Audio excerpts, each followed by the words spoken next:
अब हम लोग फीचर्स ऑफ सिक्योरिटी को जानने जा रहे हैं कि क्या-क्या फीचर्स होती हैं। टोटल 4 फीचर्स होती हैं, तो चारों के बारे में बात करते हैं।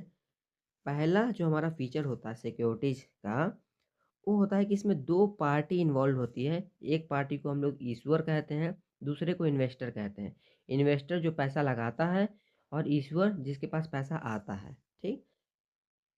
सिक्योरिटीज़ कौन-कौन इश्यू कर सकता है? इश्यूड बाय किसके-किसके द्वारा हो सकता है?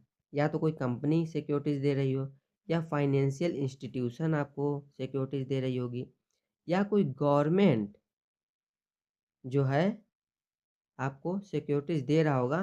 तो ये कुछ लोग होते हैं, कंपनी हो गया, फाइनेंशियल इंस्टीट्यूशन हो गया, या फिर गवर्नमेंट हो गया। फिर बात करते हैं हम लोग कि सिक्योरिटी इश्यूएंस क्या होती है। देखिए, सिक्योरिटी इश्यूएंस में 2 पार्टी इन्वॉल्व होती है। एक होती है इश्यूअर जो कि मनी रेज़ करती है, जिसके पास मनी आता है। एक होता है इन्वेस्टर जो मनी अपना देता है। कौन-सा money? Invest his saving to get better return. इसी उद्देश्य से हम पैसा लगाते हैं ना, कि भविष्य में हमको अच्छा रिटर्न मिलेगा।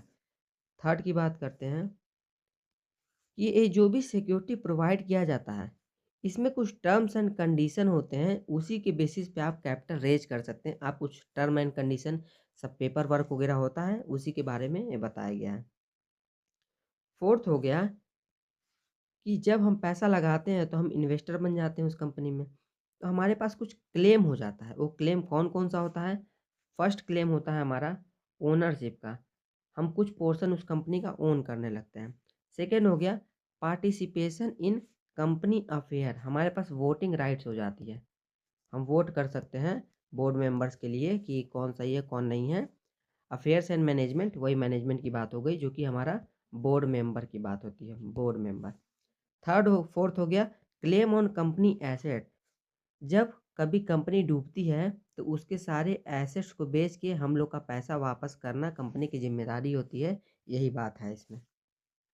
फिर सिक्योरिटीज़ को भी बाद में 2 भागों में बाँट दिया गया। टाइप ऑफ, किस तरह की सिक्योरिटीज़ है, किस तरह का रिस्क इन्वॉल्व्ड है उसमें। ये देखिए रिस्क इन्वॉल्व्ड है। राइट्स ऑफ इन्वेस्टर, इन्वेस्टर का राइट्स कैसा है उसमें, इसके आधार पे सिक्योरिटीज़ को 2 भाग में बाँट दिया गया, इक्विटी और डेट। तो नेक्स्ट भाग में हम लोग देखेंगे इक्विटी क्या होता है, डेट क्या होता है।